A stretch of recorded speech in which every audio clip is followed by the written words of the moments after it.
ভগবান রামচন্দ্র আমার স্বপ্ন সীতা বানাইছিলেন, তার প্রাণ প্রতিষ্ঠান করে সেই স্বপ্ন সীতার দ্বারাই সেই স্বপ্ন সীতার দ্বারাই যজ্ঞ সুসম্পন্ন হয়েছিল। সেই সীতাই আমার কদম গাছ হলো,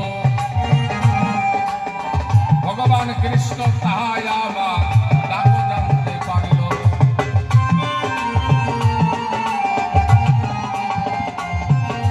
তাই কদম গাছে ধরে ভগবান কৃষ্ণ কাঁদতেন। কেন না সীতার গন্ধ তার মধ্যে ছিল। উত্তর শেষ। আর একটা আছে,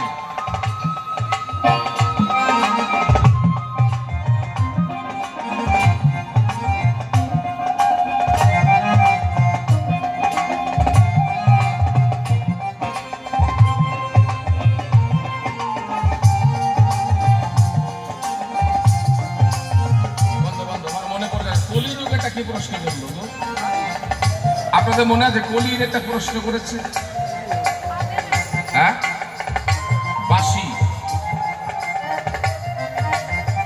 বাঁশি হলো নবদ্বীপে কি, নবদ্বীপে কি হলো বাঁশি?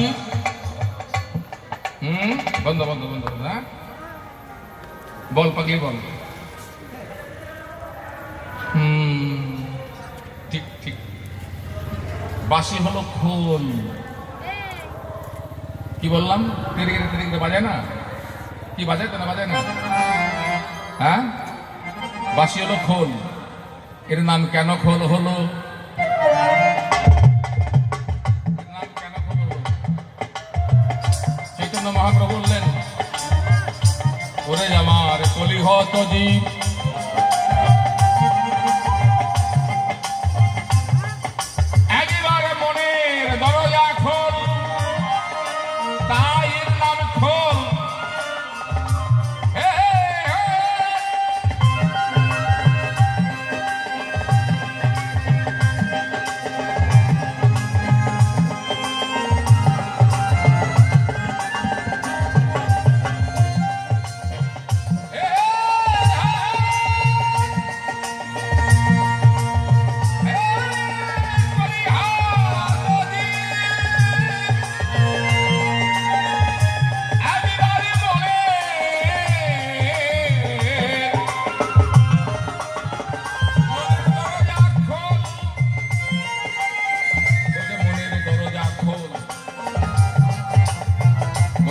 চরণ ছিল নব,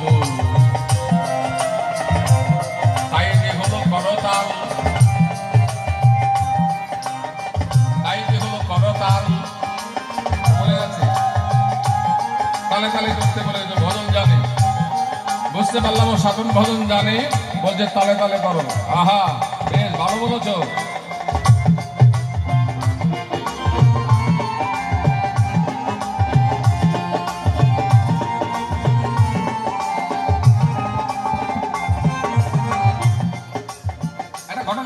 আপনারা খুব ধৈর্য ধরে শোনেন, ভাগবতের কথা। ভগবান প্রাপ্তি কি করে হয় কথাটা মনে রাখবেন।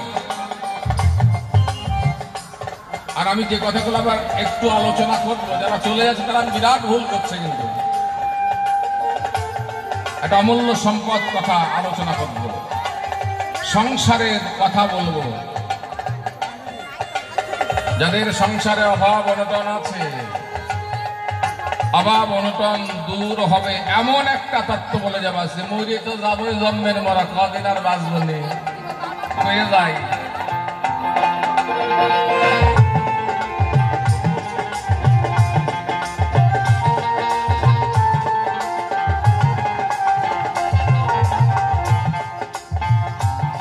ভগবান বললেন নারদ মুনিকে, নারদ, আমি একটা চোখে দেখতে পাচ্ছি না,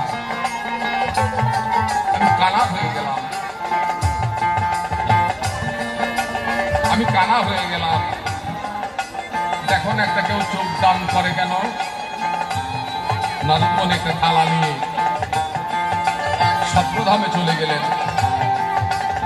স্বর্গবাসীকে বললেন, তোমরা একটা চোখ দাও না, আমার